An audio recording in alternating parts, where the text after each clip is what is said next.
참 사랑하고 존경하는 우리 귀한 목사님들 모시고 이렇게 세미나 가지게 되어서 너무나 영광스럽습니다. 아마 대부분의 여러분이 목회에서는 저의 선배요 또 멘토가 되셔야 될 분들이신데 오늘 이렇게 제가 잠시지만 하나님의 말씀 섬기게 되어서 너무나 감사를 드리고, 우리가 1시에 시작이 되기로 되어 있는데 1시 7분이 되었으니까 저에게 주어진 시간이 43분쯤 되는 것 같은데 넘어가는 겁니까? 그럼 제가 2시까지 시간을 가지게 될 텐데, 앞에 제가 강의를 좀 하고 그 다음에 여러분들 혹시라도 질문 있는 분 계시면 마음껏 질문하시면 좀 해소하는 시간을 가지도록 그렇게 하겠습니다. 잠시 제가 제 소개를 해드리고 그 다음에 오늘 강의 내용을 좀 다루도록 하겠습니다. 총신대학원에서 지난 10년 동안 교생활을 하다가 지금 제가 섬기는 미국 수도 워싱턴 중앙장로교에서 섬기게 된 것은 이제 9년차 되고 있습니다. 거의 9년을 채워가고 있는데 정말 바람처럼 지나가는 이런 9년 세월이었습니다. 어려운 시기, 팬데믹 시기에 목회하고 있는 우리 참 동역자 된 목사님들, 또 제 동료요 또 제자된 모든 목사님들 너무너무 감사를 드리고, 한국에서 교회가 바르게 세워져야 이민교회도 건강할 수가 있습니다. 여러분들의 수고와 헌신에 너무나 감사를 드립니다. 미국의 팬데믹의 상황을 잠시만 좀 설명을 해드리면, 지금 미국은 거의 8명에 1명 정도가 코로나에 감염이 되어 있는 상황이고, 한국도 많이 적잖아요 걱정을 하지만 미국 같은 경우는 굉장히 현재 바로 옆에 코로나가 상주에 있는 이런 느낌으로 살아가고 있습니다. 한인들 같은 경우는 참 하나님의 은혜로 미리 백신을 다 맞고, 저희 교회 같은 경우도 요즘은 정확하게 체크업을 하지 않습니다만 이전에 교회에 나오기 시작을 했을 때 체크업을 할 때는 한 1000명 중에 한 8명 정도였습니다. 그러니 거의 모두가 다 백신을 맞은 상태라 볼 수 있겠고, 요즘은 저희 교회 같은 경우도 한 60% 정도가 회복이 되어서 예배를 하고 있는 중입니다. 지난번에 백신을 맞기 시작했을 때 저희 교회에서 한 3,000명 정도 백신 프로젝트를 가지고 우리 성도님들 그리고 지역에 해서 3,000명의 성도님들을 백신을 다 맞추는 일이 있었습니다. 지역에서도 굉장히 이슈가 되어서 교회에 탐방을 하기도 하고, 보통 미국이 굉장히 늦기 때문에 그 약국에 가면 백신을 맞고 한 15분을 기다려야 되기 때문에 굉장히 시간이 오래 걸립니다. 약국 하나에 한 20-30명 많이 못 맞는데 저희가 하루에 한 500명 정도 이렇게 맞추고 하니까 이런 교회가 있나 하고 와서 구경하는 그런 일도 좀 있었는데, 그만큼 한인들은 백신 맞는 프로젝트에 먼저 나서서 적극적으로 백신을 맞아서 그 결과 한인들의 감염률은 굉장히 낮다고 볼 수 있겠습니다. 저희 교회 같은 경우도 아마 미국 퍼센티지로 보면 1000명은 걸려야 될 텐데 실제 감염된 율은 한 50명 정도 굉장히 적게 이렇게 나타나고 있습니다. 아마 코로나 이전과 이후를 나눌 때 앞으로 사람들은 AC와 BC라는 말을 많이 쓰고 있죠, 그죠? Before Corona 그리고 After Corona. 이전에는 Back to Normal, 정상대로 돌아가는 것은 불가능한 일이고 다들 이야기하기를 Back to New Normal, 새로운 일상으로 돌아가야 되지 않겠는가. 요즘 나오는 말 중에는 Better Normal, 더 좋은 일상으로 돌아가야 되지 않겠는가. 아무리 좋은 일상이라 하더라도 가장 좋은 것은 비블리컬 노멀, 성경적 일상이 제일 낫겠죠. 우리 PPT를 잠시 한번 띄워봐 주시겠습니까? 네, 제가 한번 연습을 좀 해볼게요.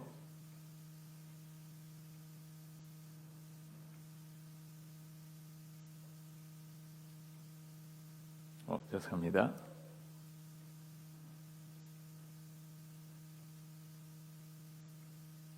네, New Normal이라는 말이 유행하고 있고 또 Better Normal, 더 좋은 일상으로라는 말도 나오는데 우리 그리스도인에게는 Biblical Normal, 새로운 일상도 더 좋은 일상도 중요하지만 성경적 일상이 우리가 추구해야 될 가장 중요한 일상이라고 볼 수가 있겠죠. 지금 현재 미국의 상황을 레지 맥닐이라는 사람이 소개하기를 인공호흡기에 의존하는 미국의 주요 교회라고 설명을 해놓았습니다. 우리 마이크를 한번 켜봐 주시겠습니까? 핸 마이크를.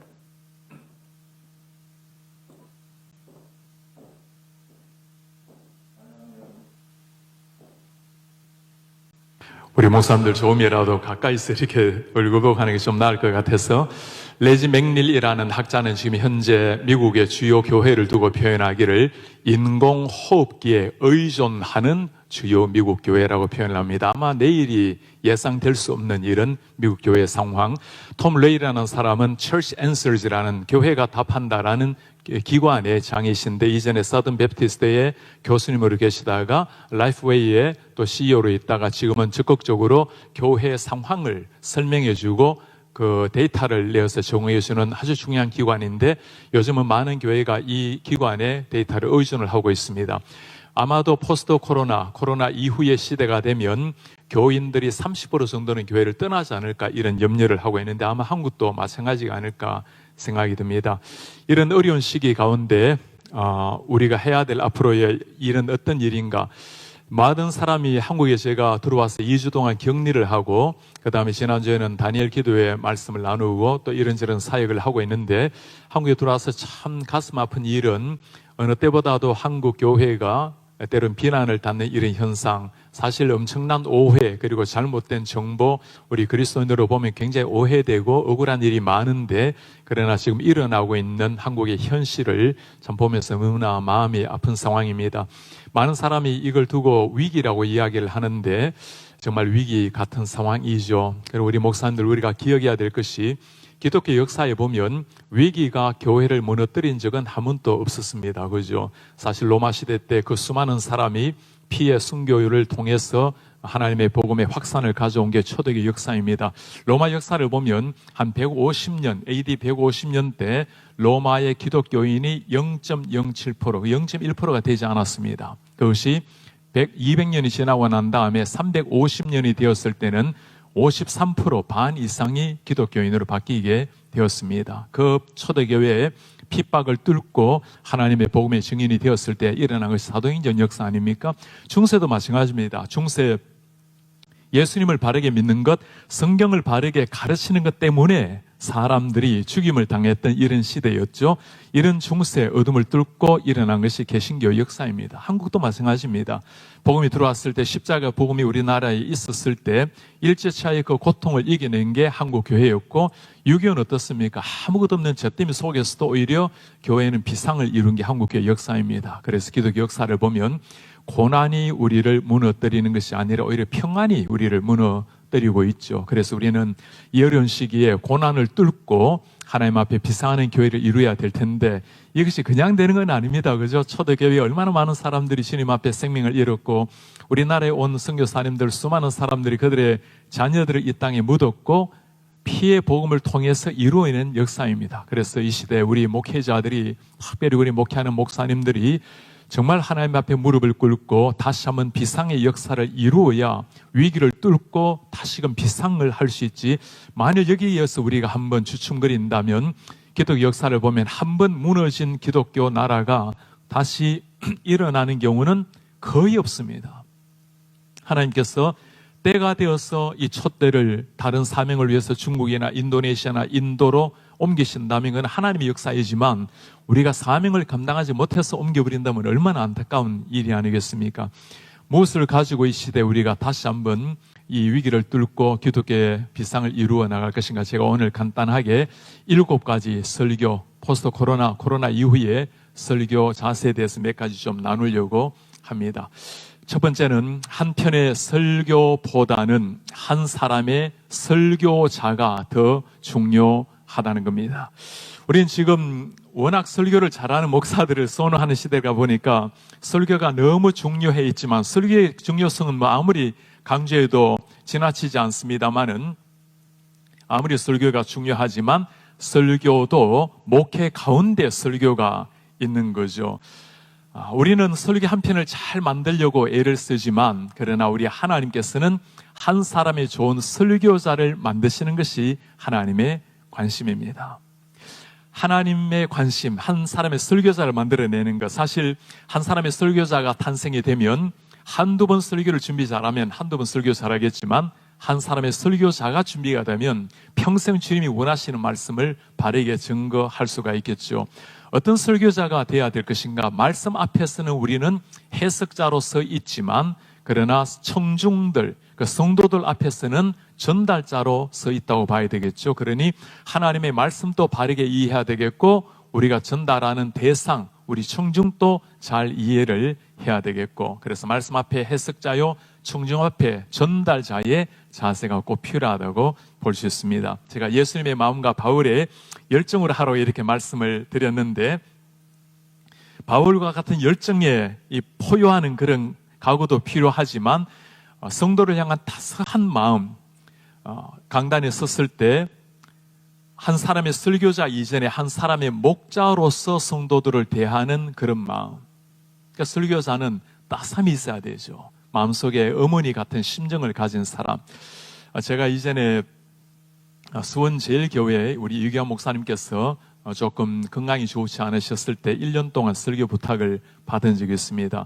1년은 조금 어려워서 6개월 동안 제가 섬긴 적이 있는데 1, 2, 3부 설교를 하는데, 제가 한 번은 일부 부목사님 설교를 하시는 걸 들은 적이 있어요. 제 아내와 함께 예배를 참석을 했다가 참 그 설교가 가슴에 다가와서 아내에게 그렇게 말을 했습니다. 참 목사님 설교 참 잘하죠. 아내가 그렇게 말을 해요. 엄마가 짓는 밥 같은 설교라고. 참 얼마나 멋진 표현입니까? 어머니가 자식을 위해서 밥을 짓는 듯한 설교. 나는 물었어요. 당신 설교는 주방장의 화려한 음식 같은 설교래요. 와, 제가 그때 받은 상처가 참 회복이 잘 안 되고 있어요. 당신의 설교는 너무나 화려하고 너무나 멋있지만, 그러나 당신의 사랑하는 자녀들을 위한, 양떼들을 위한 어머니의 심정이 더 필요하다는 말이었습니다. 그 다음에 한마디 하더군요. 주방장이라도 자기 자식을 위해서는 어머니 같은 마음으로 밥을 지을 수 있다고, 그 회복이 안 되는 그런 말이었습니다. 강단에 서면 목회자에게는 따스한 마음, 예수님의 그 따스한 마음이 흘러나오는 이런 설교자의 자세. 그래서 한편의 설교는 필요하지만 한 사람의 설교자가 되는 것. 이전에 목사님들이 주로, 우리 신학도들도 목사님 목회자에게 가장 중요한 게 무엇입니까? 라고 물으면 주로 제가 열정, 패션 이야기를 많이 했어요. 하나님 앞에 말씀을 받은 자의 그 열정, 마치 오늘 설교가 마지막인 것처럼 쏟아내는 열정. 제가 이제 한 10년 가까이 목회를 하다 보니까 열정은 물론 중요하지만 요즘은 신앙 성품이라고 먼저 이렇게 이야기를 하곤 합니다. 목회자가 먼저 되고 그 다음에 설교자가 되라는 의미입니다. 우리 목사님들 한번 물어보시기 바랍니다. 설교하러 올라가기 전에 거울 앞에 비쳐있는 나의 모습을 가만히 한번 들여다보시면서 성도들이 내 말이 아니라 내 얼굴의 은혜를 받고 있는가? 커뮤니케이션 이론을 공부하다 보면 사람이 어디에 마음을 여는가를 연구하는 게 있습니다. 내용에 여는가, 목소리에 여는가, 아니면 그분의 태도와 몸짓에 여는가. 우리 총신교단은 뭐 자나깨나 본문 말씀인데 그건 당연한 것이고, 실제 사람들이 마음을 여는 것은, 내용을 듣고 마음을 여는 것은 한 7% 굉장히 작게 나타납니다. 목소리의 친근감과 안정감을 가지고 마음을 여는 경우는 38% 정도, 실제 많은 사람이 마음을 여는 것은 그분의 눈빛, 그분의 표정, 그분의 몸짓, 이것이 얼마나 사람에게 친근감으로 다가오는가, 그게 55%로 나타납니다. 말씀 누리는 100% 중요하다고 잘 준비해야 되겠지만, 거기에 따스한 포근한 목소리, 성도들이 내 말을 통해서 언어의 단순 전달이 아니라 진리를 전하는 예수님의 마음이 전달되는 목소리, 그리고 내 얼굴 표정. 이 표정이라는 게 표정을 바꾼다고 되는 게 아니라 마음을 바꿔야 표정이 바꿔지겠죠. 이런 면에서 한 사람의 설교자도 필요하지만 한 편의 설교도 필요하지만 한 사람의 설교자가 훨씬 중요하다는 겁니다. 두 번째 우리가 한번 다루려고 하는 것은 흔들리는 시대, 확신 있게 진리를 선포하라는 부탁입니다.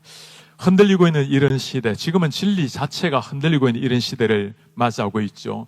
많은 사람이 지금 영국 교회를 보면, 한때 영국 교회가 우리나라에 얼마나 영향을 끼쳤습니까? 지금은 1000명이 넘게 들어가는 영국 교회가 해마다 몇십 개씩 팔려나갑니다. 여러분 잘 아시는 것처럼 먼저 팔려나가는 것이 술집이고 이슬람교 회당이고, 어떤 일이 이렇게 일어나고 있죠. 영국이 어떤 나라입니까? 우리나라의 최초의 성경 번역을 한 사람이 존 로스입니다. 영국 선교사님이죠. 우리나라 1866년 9월 2일 대동강에 들어오다가 목베임을 당해서 죽은 토마스 선교사님, 27살 청년, 영국 웨일즈 출신입니다. 기독교로 말미암아 해가 지지 않을 것 같았던 그 영국이 어떻게 이렇게 무참하게 무너지고 있는가? 많은 사람은 세 가지 이유를 듭니다. 첫 번째는 세속주의, 물질주의가 교회를 강타해버려서 더 이상 영혼에 대한 관심이 사라지고 있다. 두 번째는 성경을 하나님의 말씀 그대로 믿지 않는 자유주의 신학이 교회를 무너뜨리고 있다. 세 번째는 참 우리 성도님들이 들으면 부끄러운 이유인데 우리 목회자들의 안일을 태만을 이유로 꼽고 있어요. 전혀 놀랄 일이 아닙니다. 진리의 말씀이 아닌데 무슨 그게 생명을 던질 만한 확신과 열정이 나오겠습니까?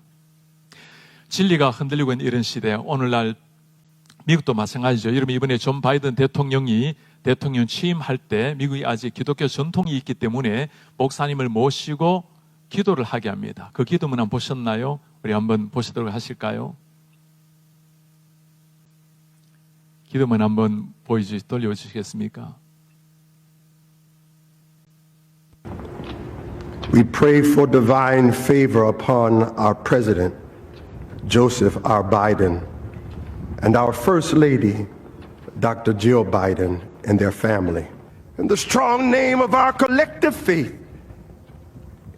Amen. 여러분 저 마지막 구절 보입니까? In the strong name of our collective faith, 다양한 종교의 이름으로 아멘. 예수 이름으로 기도하는 것을 거부하고 있는 목사님입니다. 이게 대통령 취임 때 일어난 일이고 그 다음에 올해 2월에 미국에도 요즘 하원, 국회 개원을 하면 역시 목사님을 모시고 먼저 기도부터 시작해서 그 다음에 의회를 시작을 합니다. 미국 하원 개원 기도 때 올려도 임마누엘 클레브라는 목사님이 초청을 받았는데 이번에 마지막 구절입니다. We ask it in the name of the monotheistic God, Brahma, and God known by many names, by many different faiths. A man and a woman. 마지막 말이 들립니까? A man, a woman. 남자 이름, 여자 이름으로. We ask in the name of our monotheistic God, Brahma. 유일신 하나님이 아니고 브라만의 신, 다양한 종교, 다양한 신의 이름으로 기도합니다. 저기가 지금 국회입니다. 해마다 저곳에서 시작하기 전에 한 목사님을 초청하는데 점점 예수 그리스도의 이름으로 기도하는 일이 사라지고 있는 현실입니다. 제가 저곳에서 몇 년 전에 똑같은 그 자리에서 기도를 인도하게 되었습니다. 외국인이 이렇게 처음으로 기도를 인도하다 보니까 저에 대해서 신상 스크린을 다 하고 그 다음에 국회에서 지침을 보내왔어요. 이 지침을 보면 많은 종교가 있으니까 기독교적인 민감한 용어를 사용하지 말아주세요. 목사가 기독교적인 용어를 사용하지 않으면 무슨 용어로 기도를 하겠어요. 제가 그리고는 미리 보내달라고 금요를 하는 거예요. 이 미리 보내면 당연히 제가 이게 금요를 당해서 기도 못할 것 같아서 안 보내고 있다가 내일 기도하는 전날 밤 12시에 보냈어요. 이제는 이메일을 보더라도 제가 안 보고 가리라 하고는 그리고는 삼위일체 하나님의 이름을 높이고 예수님의 이름으로 기도합니다 하고 기도를 마쳤습니다. 수많은 사람이 미국 생방송을 지켜보고는 매일 편지, 전화를 얼마나 많이 보내왔는지 몰라요. 손편지도 많이 받았습니다. 왜 외국인이 모든 종교가 다양한 나라에서 예수 이름으로 기도하는가? 질책의 편지가 하나도 없었어요. 모두가 우리가 지켜보는 가운데 외국인, 한국인이 예수님의 이름으로 기도해줘서 고맙다라는 칭송이었어요. 이게 지금 목사가 예수 이름으로 기도하고 칭찬받는 이런 시대가 되어버린 겁니다. 지금 저기는 전국 국회 기도고 버지니아 주에서도 기도를 2번 부탁받게 되었어요. 가서 제가 물었습니다. 이 사람들이 다 기독교인입니까? 다양한 종교가 많습니다. 제가 오늘 예수 이름으로 기도하려고 하는데 괜찮으십니까? 목사님인데 당연히 괜찮죠. 제가 예수 이름으로 기도를 마치고 내려오는데 가득히 있었던 그 의원들이 다 일어나서 박수를 막 쳐요. 저는 그게 예의인 줄 알았는데 저를 인도했던 팀 휴고라는 의원이 첫 마디였습니다. 목사님, 왜 그렇게 많은 목사님들이 예수 이름으로 기도하는 것을 그렇게 두려워합니까? 예수 이름으로 기도를 안 한다는 거예요. 지금 세상이 기다리는 것은 정말 예수님을 믿는 사람이라면 믿는 사람 다움의 모습을 보여달라고 그걸 기도하고 있는데, 우리 목회자들이 오히려 그리스도를 믿는 신앙인들이 우리가 몸을 죽이고 살아가고 있는 이런 시대, 한국교회를 일으킬 수 있는, 비상시킬 수 있는 것은 그들과 짝하여, 세상과 짝하여 끄덕무하고 살아가는 것이 아니라 정말 믿는 자다운 삶의 모습, 성도들 뿐이겠습니까? 목회자들이 오히려 더 해야 될 일 아니겠습니까? 조나단 에드워즈, 우리 개혁신학의 가장 거두라고 볼 수 있지 않습니까? 요한 칼빈, 조나단 에드워즈, 이런 참 거장들이 우리 가슴 속에 미국의 그 대각성 운동의 주역들 아닙니까? 2년 전에 우리 목사님들과 함께 보스턴에 비행기를 타고 가서 그 뉴잉글랜드 지방을 탐방을 했습니다. 그 가운데 하나가 D.L. 무디, 그리고 조나단 에드워즈, 여러 사람을 보았는데, 이게 조나단 에드워즈 교회 입간판입니다. 이런 뭐가 보이죠? 저 오색무지개 동성애를 환영한다는 거예요. 안에 들어가 보면 강단 위에 저 조나단 에드워즈가 그 피를 토했던 그 강단 올라가는 길에 오색무지개를 걸어놓았어요. 담임 목사님입니다. 목사님이 그렇게 설명을 해요. 그러니까 한 1000명 정도, 우리 이 예배당보다 조금 더 클 것 같아요. 1000명 정도 들어갈 수 있는 예배당인데, 너무 멋있게 만들어진 예배당인데 지금 다니는 성도는 120명이에요. 120명 중에 40%가 레즈비언들, 동성애자라는 겁니다. 성가대 대장, 회중의 대표 다 동성애자들이고, 그리고 재밌는 장면을 말해줘요. 여성 둘을 앞에 두고 아이가 뛰어다니면서 마미, 엄마 두 여성을 보고 아빠 없는 엄마들. 이게 지금 웬만한 교회가 아니라 조나단 에드워즈의 숨결이 남아있는, 목했던 그 자리, 그 예배당에서 일어나고 있는 현실입니다. 교회가 진리로 세상을 바꾸지 않으면 세상이 교회를 바꾸죠. 이게 지금 일어나고 있는 현대 모습입니다. 십자가로 세상을 물들이지 않으면 우리가 오히려 세상에 물들여진다라는 게 기도 교사가 보여주고 있는 거죠.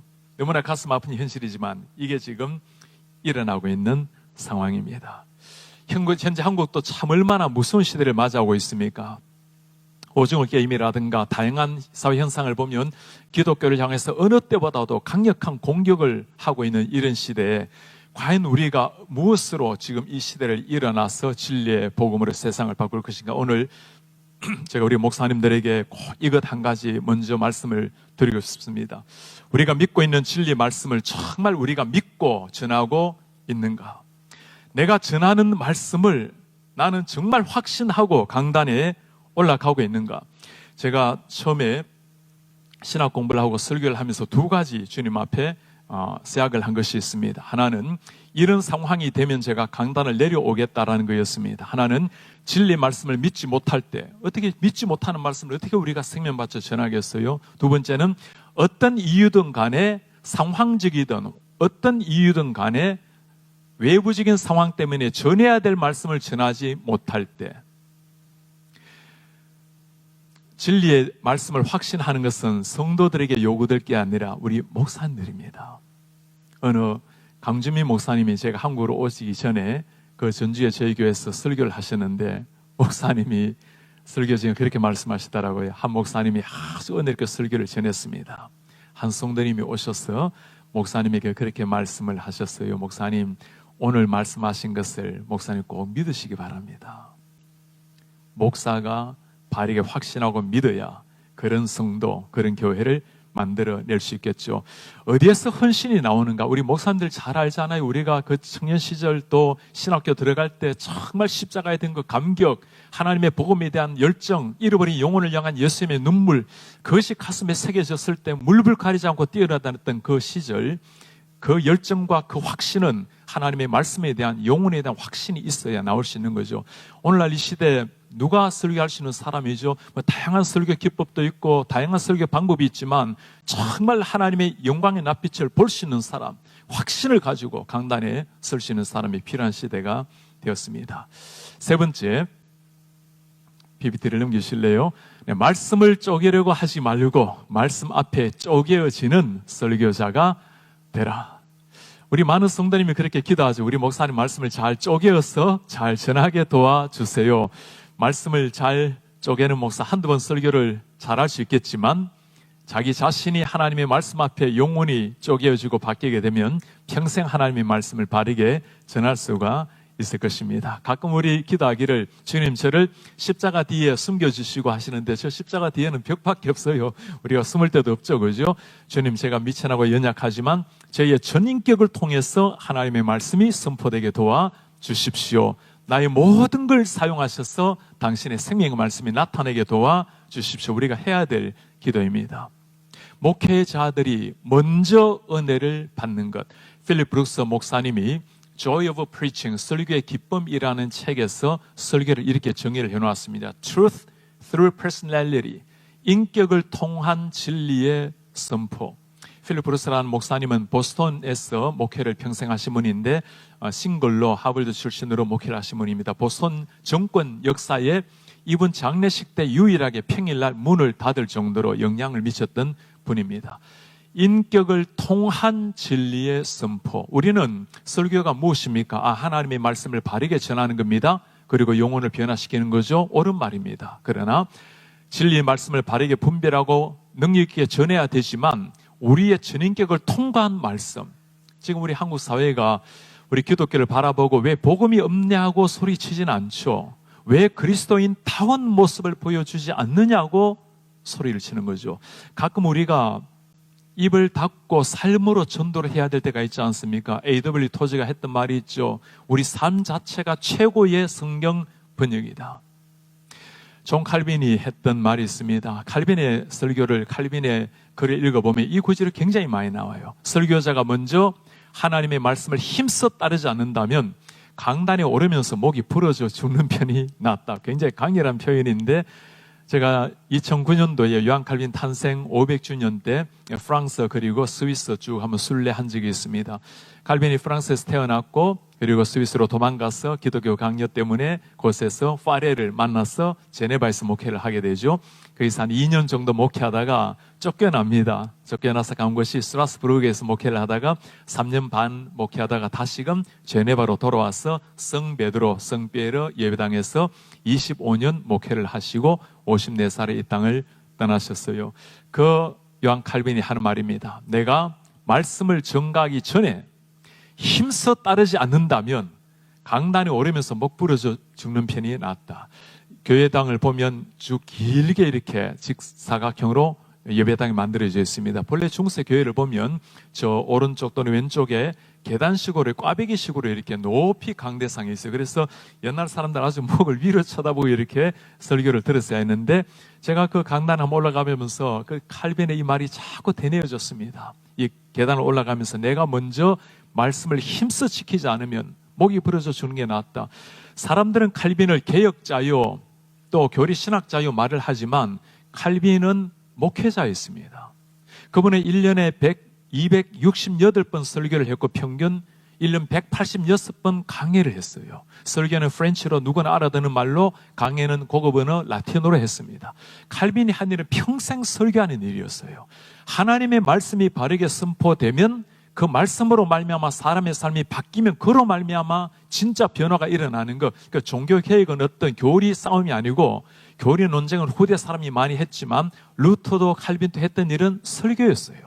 설교와 주석이었습니다. 그들이 믿은 게 그거였어요. 예를 들면 루터가 브론스 회의에 잡혀간 게 1521년입니다. 1517년에 종교개혁이 일어나고 4년 후에 잡혀가지고 주님 저를 도우소서, 내가 여기 서 있습니다. 우리 잘 알잖아요. 내 양심과 하나님의 말씀에 비추어서 나는 결코 아무것도 실수할 수 없습니다.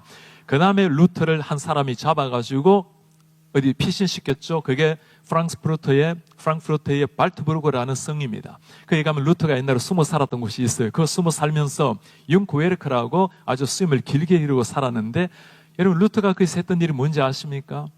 거기서 한 게 성경 번역이었어요. 10개월 동안 성경 번역을 끝을 내었고 계속해서 구약을 다 끝을 내었습니다. 하나님의 말씀을 일반 성도가 손에 들고 읽게 되면 누구라도 말씀을 손에 쥘 때 역사가 일어난다는 것. 그래서 이 시대 우리가 개혁신학을 이야기할 때 교리 또 깊은 신학 다 필요합니다. 그러나 가장 핵심적인 것, 하나님의 말씀을 그대로 풀어내는 것. 이런 칼빈의 설교를 읽어보면 칼빈 설교는 우리가 주석 설교라고 불러요. 엑세리컬 프리칭, 출석하는 설교. 출석 설교는 1절 출석하고 2절 출석하고 차례대로 출석해 나가는 걸 말합니다. 칼빈이 믿은 게 그거예요. 말씀을 바르게 풀어내고 해석하면 이로 말미암아 역사가 일어난다라는 거. 그 말씀 앞에 자기 자신이 완전히 사로잡혀서 내가 말씀 바르게 전하기 전에 살아내지 않는다면 차라리 목 부러져 주는 게 낫다.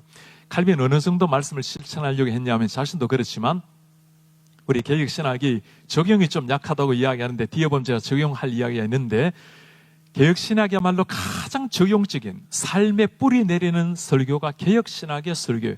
칼빈의 설교를 여러분들 읽어보시면 언제나 패턴이 똑같아요. 앞에는 어제 했던 설교, 그때는 늘 설교했던 시절이니까 아니면 지난주에 했던 설교를 요약 정리하고 그 다음에 1절, 2절 주의를 하고 적용을 합니다. 주의하고 적용하고 그 다음에 3, 4절 주의하고 적용하고 늘 패턴이 비슷해요. 반드시 삶의 변화가 나왔다는 것. 기록을 보면 칼빈이 일반 사람들이 정말 말씀을 지키고 있는가를 확인하기 위해서 가정집에 찾아가서 주부들의 부엌을 점검하는 게 있습니다. 당신이 정말 청결한 삶을 배웠다면 부엌부터 청결하게 바꾸라는 거예요. 그게 개혁신학입니다. 머리로서의 사변이 아니고 실제 삶의 현장에 뿌리 내리는 이런 신학. 이게 시간이 지나오면서 너무나 요즘 개혁신학 하면 차가운 신학으로 오해를 하는데 그게 아니죠. 삶이 있는, 뜨거운 삶이 있는. 개혁가가 무엇으로 진짜 개혁을 완성했을까요? 루터도 칼빈도 삶이 있었기 때문에 가능한 겁니다. 루터 여러분 잘 아시잖아요. 하루에 내가 2-3시간 기도하지 않으면 마귀와의 싸움에서 질 수밖에 없다. 그들은 치열하게 기도했던 사람입니다. 살아낸 사람들이었죠. 자, 강해 설교를 정의하면서 하나님이 성경 저자에게 의도한 본문의 의미를 하나님 말씀이라는 것, 성경 저자에게 의도한 말씀이라는 것, 먼저 묵상과 주의를 통해서 바르게 파악하고 성령께서 설교자 자신에게 적용하게 하시고 청정 변화를 위해서 가장 효과적으로 전달하는 것. 그래서 강해 설교를 이야기할 때 몇 가지 중요한 게 있죠. 이게 하나님의 말씀이라는 것, 영감된 무오한 말씀이라는 것. 그래야 우리가 그 말씀을 바르게 이해하려고 하고 생명 던져 전하게 되겠죠. 저자에게 의도한 말씀을 찾는다는 것, 내가 원하는 대로 해석하는 것이 아니고 독자 중심 해석이 아니라 저자 중심 해석, 저자가 말하는 걸 들으려 하는 것, 묵상하고 주의하는 것. 묵상은 말씀과 나와의 만남이라면 주의는 많은 사람이 연구해 놓은 것을 보면서 더 깊이 연구하는 것이라 봐야 되겠죠. 그 다음이 중요합니다. 효과적으로 전하는 것도 필요하지만 성령께서 먼저 설교자 자신에게 적용하게 하시고 내가 말씀 앞에 먼저 서야 된다는 거예요. 루터와 칼빈이 설교할 때 약간의 차이가 있는데 루터는 부를 때 여러분이라고 불렀습니다. 그러니까 하나님의 말씀의 권위를 높여서 말씀 앞에 여러분이라 부르고 칼빈은 우리는이라고 불렀어요. 나도 설교자도 말씀을 듣는 한 회중이라는 겁니다. 우리 목사님들은 설교하고 난 다음에 자신 설교 듣는 걸 굉장히 부담스러워 하는데 여러분들이 한 설교를 잘 들어보세요. 한마디라도 아무리 부족해도 하나님이 주시는 한마디 메시지는 있기 마련입니다. 나도 설교자도 듣는 자의 입장에서 언제나 말씀 앞에 변화되는 것. 그래서 우리가 영성의 뿌리를 저는 여기서 찾고 있어요. 산에 가서 소나무 뿌리를 뽑는 것도 중요하지만 하나님의 말씀과 나와의 깊은 만남을 통해서 나를 먼저 변화시키는 말씀. 제가 말씀을 읽다가 말씀 그 너무나 감격에 대해서 무릎을 꿇는 일들 적분이겠습니까? 여러분들 참 많지 않습니까? 태초에 하나님이 천지를 창조하시느라 이걸 설계하면서 태초에 하나님이 천지를 창조하셨다. 태초를 연구할 게 아니고 창조란 단어 다 중요하지만 가장 중요한 건 뭘까요? 하나님이 저 천지 만물을 다 창조하셨다라는 것. 저 눈에 감히 10초 뜨고 태양도 바라볼 수 없는데 저 태양을 만드신 하나님, 저 새를 만드신 하나님, 광활한 우주를 만드신 하나님, 그 하나님이 나를 만드셨다고 생각하면 창세기 1장 1절 읽다가 정말 무릎을 꿇게 되고 창조주 하나님을 찬양하게 되고, 그래 바울의 신학을 보면 마지막에 다 뭘로 나오죠? 낙살레지라고 하죠. 영광으로 나가는 거예요. 만물이 영광의 하나님께로 돌아간다고. 그래 창세기 1장 1절 하나 가지고도 우리는 천지 창조 앞에 무릎을 꿇는 게, 이게 설교자가 먼저 하셔야 될 일이에요. 청중이 하나님을 찬양하기 전에 본인이 설교 준비해서 먼저 일어나게 만드는 것. 네 번째, 설교자는 태양이 아닙니다. 빛을 반사하는 달이 되어야 합니다. 태양과 달의 차이가 뭘까요?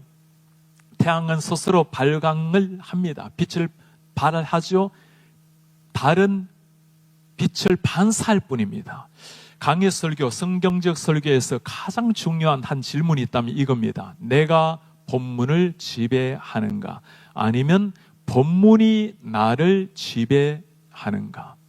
우리는 성경은 읽고 덮어놓고 설교하면 안 되죠. 우리가 해야 될 설교는 성경에 나오는 그 말씀입니다. 제가 보스턴에서 고든 코넬에서 구약 연구를 했는데, 구약 성경 신학 그리고 신약을 부종을 했는데, 월터 카이저 총장님이 늘 하셨던 말씀이 있어요. Put your finger on the text.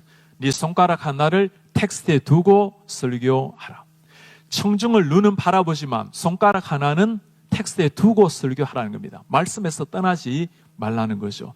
우리는 태양이 아닙니다. 태양을 비추는 달입니다. 자, 그렇다면 우리가 전해야 될 말은 하나님이 주시는 말씀이에요. 저자가 의도한 그 말씀을 찾아내는 겁니다. 그것을 위해서 우리는 부단히 노력을 해야 돼요. 말씀 하나 읽다가 영감 떠오르는 것을 설교할 것이 아니라 이 말씀이 본래 어떤 의미였는지, 그리고 오늘날 우리 청중에게는 어떻게 다가오는지, 나에게는 무엇이라고 말씀하는지 끊임없이 말씀과 나와의 만남이 이루어질 수 있도록,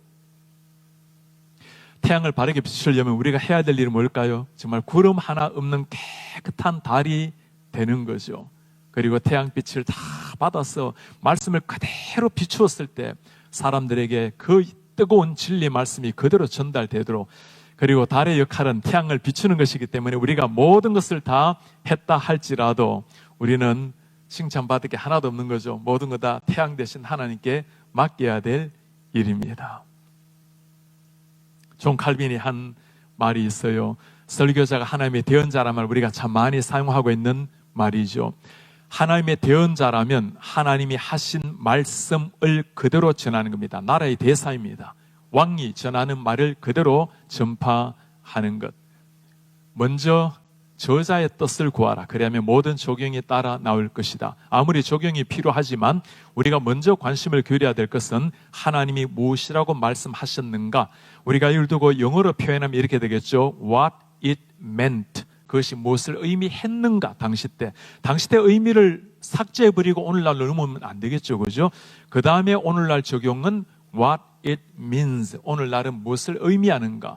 그 중간에 이제 해석하기라고 부르는데 What it always means. 늘 주는 의미가 무엇인가. 되새김 하지 않은 것을 먹지 말라. 비늘 없는 것을 먹지 말라. 요즘 우리 뱀장을 먹고 있잖아요. 돼지고기도 먹고. 그러나 당시 때 했던 말씀을 그럼 버리는가? 버리는 건 아니죠.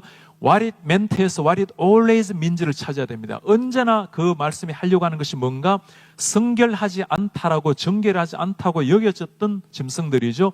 그러면 오늘날 또 돼지고기는 먹는다 하더라도 정결하지 않는 삶에서 피하는 것, 이것은 그때나 지금이나 똑같이 적용되는 말씀이에요. 그래서 그 당시 때 의미가 무엇인가, 언제나 변하지 않는 의미는 무엇이며, 그렇다면 오늘 어떻게 우리가 적용을 해낼 것인가. 그래서 적용은 굉장히 제일 중요하지만 반드시 하나님의 말씀의 의도를 먼저 찾아야 된다라는 게, 이걸 두고 해석학적으로 말하면 본문에 나타난 저자 중심의 해석학이라고 부릅니다.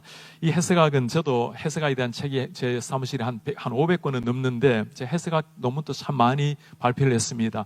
그 500권 넘는 책을 다 모아가지고 약탕기에 꽉 짜면 세 단어가 나와요. 저자, 본문, 독자라는 단어입니다. 어디에 해석에 초점을 둘 것인가예요. 우리 목사님들 한번 생각해 보십시오. 우리가 본문을 해석할 때 어디에 관심을 둘까요? 저자의 의도일까요? 본문 자체일까요?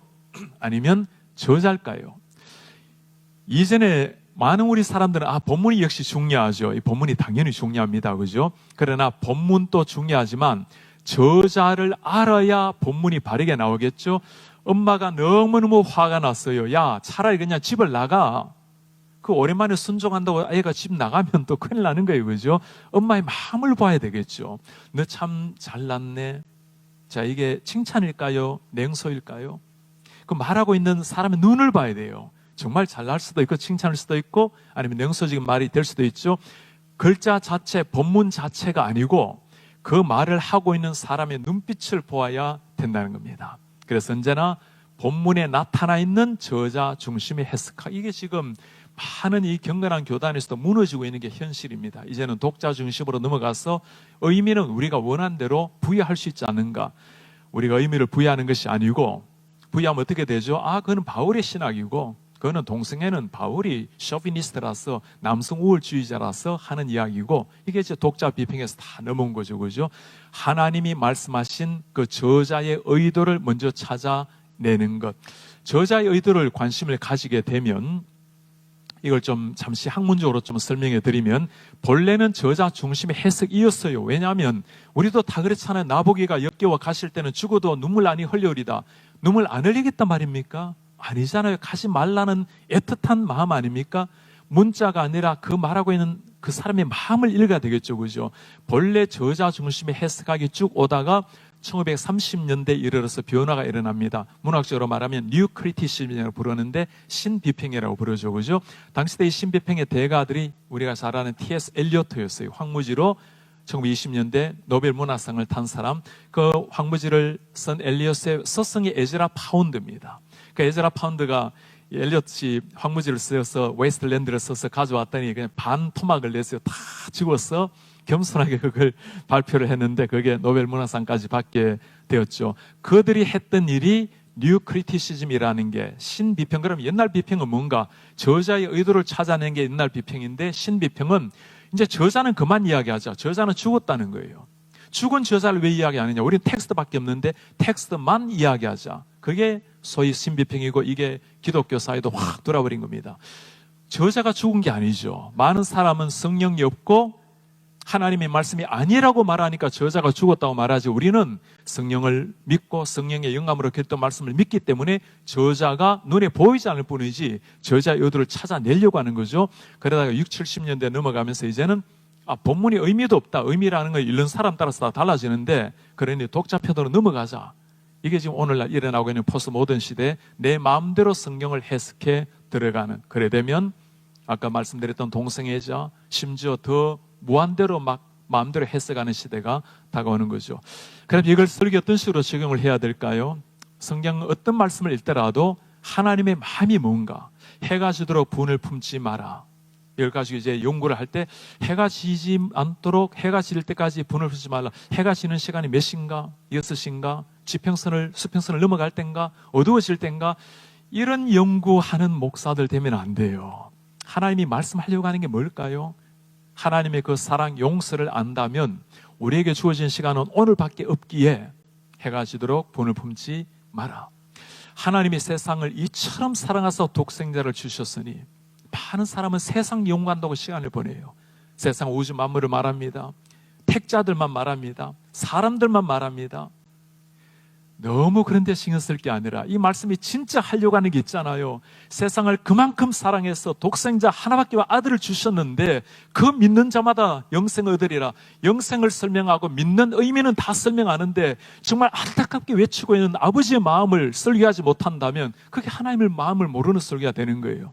영접하는 자, 그 이름 아들을 믿는 자는 하나님이 자녀에게 권세를 주셨으니, 권세도 설명하고 자녀가 무엇이라는 걸 설명하는데, 이렇게 교리적으로 설명하고 납득되도록 설명하는데, 이 말씀을 하는 그 마태, 하나님의 마음은 어떨까요? 그러니 제발 예수님을 영접하고 하나님 아들 믿고 영생을 얻으라는 거죠. 아들이 되어라는 겁니다. 그 안타까운 아버지의 심정을 쏟아내어야 이게 설교가 되는데, 그래서 본문에 나타나 있는 저자, 그분이 뭐라고 말하는가? 태초에 하나님이 천지를 창조했다. 그 하나님 앞에 무릎을 꿇고 감격의 눈물을 흘리고, 나를 같은 죄인을 창조하신 하나님, 저 우주 만물보다도 만물의 영장으로 나를 지으신 하나님, 그 감격을 가지고 창세기 1장 설교하는 게, 이게 하나님을 알고 믿는 자의 설교자죠. 그것이 바로 태양의 빛을 그대로 받아서 반사하는 겁니다. 그래서 여러분 설교하면서 너무 잘하려고 애쓰지 마세요. 하나님 말씀을 그대로 전하는 겁니다. 조금 더 맛있게, 그리고 오늘날 알아듣기 쉽도록 전하는 게 우리의 사명이죠. 최근에 설교한 문제는 아까 말씀을 드린 것처럼 저자의 의도를 이제는 무시하는 시대가 되어버렸어요. 그냥 독자편에서 막 해석해 나가는 안 된다는 말이죠. 헤드 로빈슨의 강해 설교 정의를 제가 하나 소개하면, 교수님께서 제 이제 은사시기도 하고 금세기에 가장 뛰어난 설교학자요 또 설교자이시기도 했습니다. 교수님 병환 중에 있을 때 제가 2번이나 찾아가 뵈었는데 나중에는 말씀도 잘 못하시는데 기도 좀 해달라 했더니 참 간절히 기도를 해요. 저보고 이제 정신이 좀 희미하시니까 몇 차례 묻어요. Do you still preach expositive preaching? 계속해서 강의 설교를 하고 있느냐는 질문이었습니다. 교수님이 쓴 책을 보면 비블리컬 프리칭, 강의 설교는, 성경적 설교는 Communication of the Biblical Concept, 성경적인 개념의 커뮤니케이션이라고 본래 초판 책에 나와 있어요.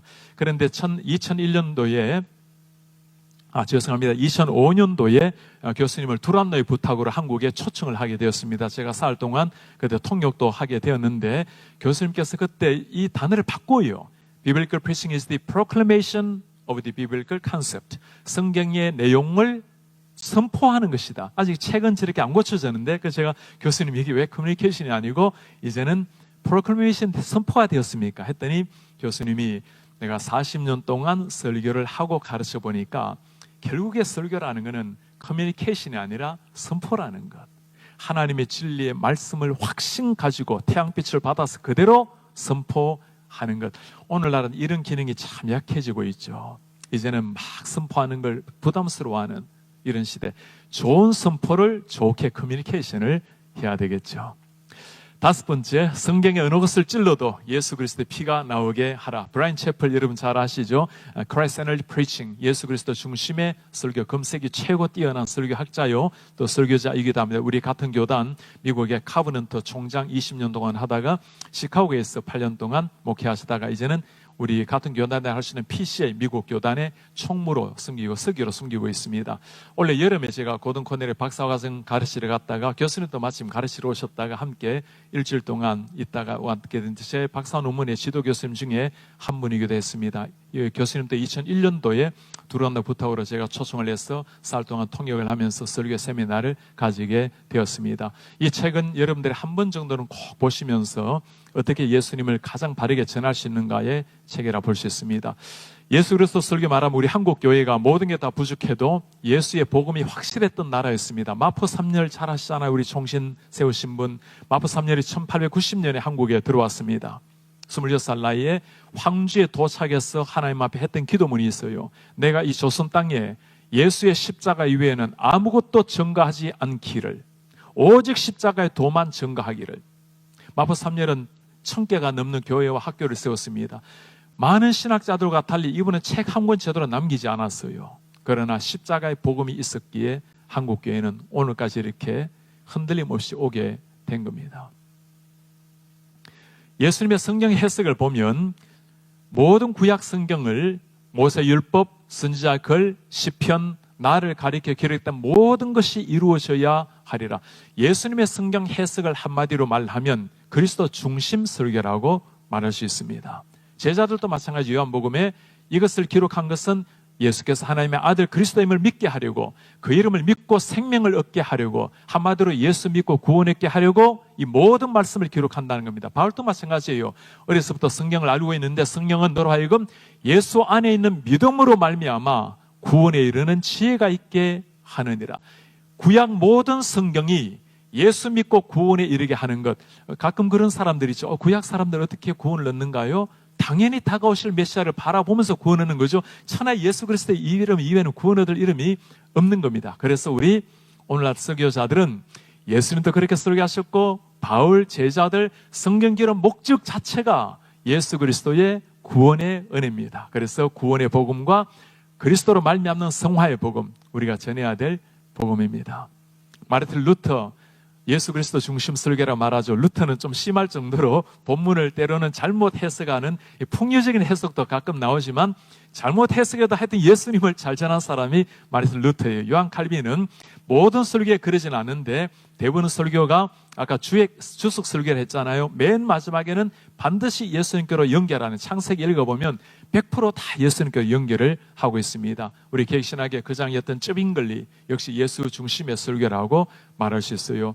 조셉 파커 그리고 찰스 벌전, 제가 시간이 다 되어서 이걸 참 충분히 얘기를 못합니다만은 간략하게 설명하면 두 분이 동시대 목사였습니다. 조셉 파커의 설교를 듣고 사람들은 What a great preacher. 야, 정말 뛰어난 설교자다. 찰스 스펄전의 설교를 듣고는 What a great Christ. 저분이 증거하고 있는 저 정말 예수 그리스도. 우리 설교 가운데 What a great preacher. 아, 정말 당신 대단한 설교자이군요. 그걸 들을 게 아니라 What a great Christ. 우리 설교를 듣고 주님 정말 위대하신 주님, 예수님을 남기는 이런 여러분들 되시기를 바랍니다. 제가 설교할 때마다 늘 맨 앞줄에 예수님 앞에 앉아 계신다고 생각하고 설교하라고 말을 해요. 예수님이 내 설교를 듣고 정말 고개를 끄덕이는가? 그게 내가 원하는 말이라고. 예수님이 못 알아듣는 설교하면 큰일 납니다. 그죠? 조금 부족하게 설교해도 예수님이 있는 설교가 우리가 해야 될 설교입니다. 여섯 번째, 적용이 시작될 때 설교가 시작된다. 그리하므로 삶의 변화를 추구하라. 설교의 목적이 뭘까요? 본문을 바르게 해석하는 것, 그건 주의 목적이죠. 주회를 하는 거고, 설교라는 것은 주회가 되어서 적용을 해서 청중의 삶의 변화가 일어나게 만드는 것. 이게 적용 설교라 봐야 되겠죠. 그래서 본문의 말씀을 바르게 전해서 청중의 삶의 변화를 일으켜내는 것, 이게 적용의 영역이라 봐야 되겠죠. 현대 설교의 문제점은 적용하지 말라는 겁니다. 왜 피곤한 사람들한테 이래라 저래라 하는가? 진짜 자식이라면 너 그래 살면 안 된다고 엄마가 말해야 되겠죠. 진리가 아니면 이렇게 하란 말 못해요. 절대 진리이기 때문에, 이것 외에 길이 없기 때문에 우리는 목이 터져라고 그 진리를 외치는 거죠. 적용을 하는 겁니다. 사도 바울의 설교를 보면 바울의 편지는 요즘은 Paul's Epistle, Letters 또는 Paul's Preaching 혼용으로 다 쓰고 있습니다. 바울의 설교의 대부분에 보면 어때요? 앞에는 교리를 말하고 그러므로 후에는 삶을 말합니다. 교리 말하고 그러므로 이제 너희 몸을 거룩한 산제사로 드리라. 그러므로 부르심에 합당한 삶을 살라. 뒷부분은 다 적용을 말하는 거죠. 그래서 우리 개혁신학의 가장 거도라 말할 수 있는 바울 자체가 앞에는 복음에 대한 이야기, 뒤에는 삶에 대한 이야기. 그래서 복음과 삶의 균형 있게 나온 게 올바른 설교라 볼 수 있습니다. 제가 말씀드린 것처럼 요한 칼빈이 주회와 적용의 균형이 잡혀 있고, 에드워즈는 거의 모든 설교가 똑같아요. 10페이지 설교면 한 페이지는 텍스트 본문 설명하고 4페이지는 교리 설명합니다. 당시에는 이성주의, 레네상스가 일어난 시대 아닙니까? 그러니 가장 인문주의적인 이성시대에 이성적으로 설득되는 설교, 그 다음에 5페이지 정도를 적용을 했습니다. 반 이상을 적용해 쏟은 거예요. 누가 개혁신학을 차갑다고 말을 합니까? 교리라고 말을 합니까? 이 거장들이 모든 설교에 가장 강조한 게 적용이에요. 그리고 칼빈을 진짜 이해하려면 다른 논문이 아니라 칼빈 설교를 읽어야 돼요. 칼빈이 평생 설교한 사람이에요. 그래야 진짜 칼빈을 알게 되는 거죠. 찰스 스펄전이 한 말, 적용이 시작될 때 설교가 시작된다. 그래서 우리 목사님들 어떤 말씀이라도 오늘 이 말씀을 통해서 하나님이 무슨 변화를 원하는가 적용으로 나아가야 되겠죠. 마지막 7번째, 영혼의 변화는 성령의 역사입니다. 그러므로 기도하며 최선을 다해 설교하라. 톰 레이너가 포스트 코렌틴 미니스트리라는 포스트 코로나 이후의 목회라는 책에서 특별히 강조한 게 이겁니다. 한 차원 더 깊은 기도가 필수였다. 미국 목사 이런 걸 강조하는 게 참 놀랐습니다. 그죠? 제가 이렇게 표현하고 싶어요. 기독교는 기도교다. 이엠 바운즈가 했던 기도의 능력, 죽이는 설교는 기도가 없는 설교다. 정말 우리 설교자들 가슴에 새겨야 되겠죠. 기도하지 않는 설교자는 생명이 아니라 사망을 만들어낸다. 로이 존스 목사님 목사와 설교 우리가 잘 알고 있는 책 아닙니까? 설교를 이렇게 정리합니다. What is preaching? 설교가 무엇입니까? Logic on fire. 불붙고 있는 논리. 논리는 중요합니다. 그러나 그 속에 불붙은 심장, 예수 그리스도의 피 묻은 십자가를 쏟아내는 심장에서 진짜 설교가 되는 거죠. It is theology on fire. 불타오르고 있는 신학이다. 신학이 차갑고 신학은 나름대로 하고 목회는 따로 하고 아니에요. 신학교 자체가 불타올라야 되고 총신이 불타올라야 되고, 그래야 진짜 타오르는 목회자들이 나와야 한국교회가 새로워지겠죠. 우리 많은 학교도 저도 참 이 책임이 큰데, 그래서 여러분들께서 이 시대 신학교를 위해서 많이 기도해 주시기 바랍니다. 신학도들이 그냥 신학 과정을 거치는 것이 아니고 신학 공부를 on fire, 불타오르고 있는 신학을 배움으로 신학이 깊어질수록 책장을 넘길수록 하나님을 향한 가슴을 뜨겁게 가지고 나올 수 있도록, 그래야 위기라고 말하고 있는 이 시대 우리가 위기를 뚫고 새로운 부흥의 역사를 이룰 수가 있겠죠. 제가 오늘 시간이 좀 2분을 더 사용에 대해서 죄송하고요. 제가 오늘 간단하게 말씀을 좀 나누었는데 맨 처음에 보시면 제 맨 앞쪽에 제 이름하고 전화번호가 이렇게 나와 있으니까 제 셀폰하고 제 이메일을 여러분 기록하셔서 언제든지 필요하시면 저에게 연락해 주시기를 바라고요. 예수님께서 맨 앞줄에 앉아 계신다 생각하고 설교하라고 부탁을 드렸습니다. 강단에 오를 때마다 정말 마지막으로 하는 설교인 것처럼 생명을 쏟아내는 것. 제가 오늘 또 맨 앞자리에서 강의하기 전이나 설교하기 전마다 꼭 제가 오른손을 가슴 위에 올려놓고 기도합니다. 주님, 오늘 설교가 제 인생의 마지막 설교입니다. 우리 교인들 가운데 한 번은 11명이 돌아가신 적도 있고 4번 장례를 치른 적도 있고 매주마다 누군가는 돌아갔어요. 2-3명이. 그 많은 성도님들 중에 누군가는 오늘이 마지막 지금 예배를 드리고 있을 텐데 이 마지막 시간에는 어찌 함부로 한마디라도 전할 수가 있겠어요. 그러니 생명을 바치는 마음으로 사탄에 빼앗긴 영혼을 싸워서 데려오는 것 아닙니까? 사탄이 그냥 내어주겠어요.